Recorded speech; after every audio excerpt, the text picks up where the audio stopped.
आज से लगभग 2500 साल पहले पुराने चीन में एक संत पैदा हुए। उनका नाम था लाओसू। लाओसू की गिनती अपने समय के सबसे समझदार और बुद्धिमान लोगों में की जाती थी। यहां तक कि चीन के सम्राट भी उनके पास सलाह लेने आया करते थे, क्योंकि लाओ त्सो की बुद्धिमानी के सैकड़ों की से प्रसिद्ध थे और उनका बड़ा मान सम्मान भी था। पूरे चीन में एक बार कुछ ऐसे ही घटना घटी। सम्राट के दरबार में एक व्यापारी आया जिसके पास 2 फूल थे। उसने सम्राट के सामने एक शर्त राखी कि अगर सम्राट पहचान लेने की इनमें से कौन सा फूल असली है और कौन सा नकली, तो वो ये दोनों फूल सम्राट को भेंट कर देगा और साथ ही अपनी संपत्ति का आधा हिस्सा भी राजकोष में जमा करवाइए। लेकिन अगर सम्राट नहीं पहचान पाती तो फिर उतना ही धन सम्राट को व्यापारी को देना पड़ेगा। सम्राट ने शर्त मान ली। अब सम्राट के सामने 2 फूल लाई गई, जिनमें से एक असली था और दूसरा नकली। लेकिन उन दोनों में फर्क कर पाना बड़ा मुश्किल था, क्योंकि देखने में दोनों बिल्कुल एक जैसी गा रही थी। जी, कारीगर ने उसे नकली फूल को बनाया था। वह इतना कुशल था कि उसने बारीकी से असली फूल की नकल की थी कि दोनों में फर्क ढूंढपन बड़ा मुश्किल हो रहा था।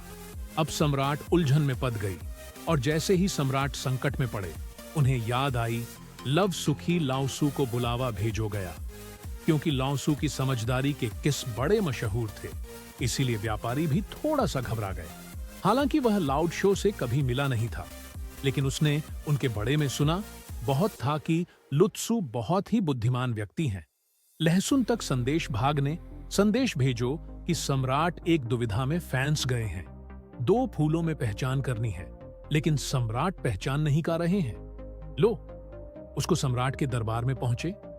लाओसू ने उन दोनों फूलों को बड़े ध्यान से देखा और उनमें फर्क पहचान का प्रयास किया, लेकिन लोटस भी दूर नहीं बांट गई। वो भी थोड़ा परेशान हुई कि इनमें से कौन सा फूल असली है और कौन सा नकली, क्योंकि देखने में दोनों फूल बहु एक जैसे थे।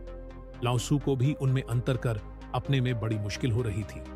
फिर आउटसो ने व्यापारी से थोड़ा सा समय मांगा और वो टहलते हुए दरबार की खिड़की तक गई और उन्होंने उसे खिड़की को खोल दिया। थोड़ी ही डर में बाहर से एक मधम उड़ती हुई आई और वह जाकर उन दोनों फूलों में से एक ऊपर बैठ गई, और यह देखकर लेस के चेहरे पर एक हॉकी सी मुस्कुराहट फैल गई। सम्राट समझ गई कि लुत्सु ने इस दुविधा का हाल ढूंढ लिया है, असली फूल को पहचान लिया है।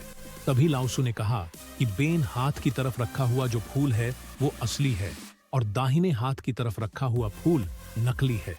व्यापारी बड़ा हैरान हुआ, क्योंकि वह भी कभी कभी बीच बीच में यह भूल जाता था कि कौन सा फूल असली है और कौन सा नकली।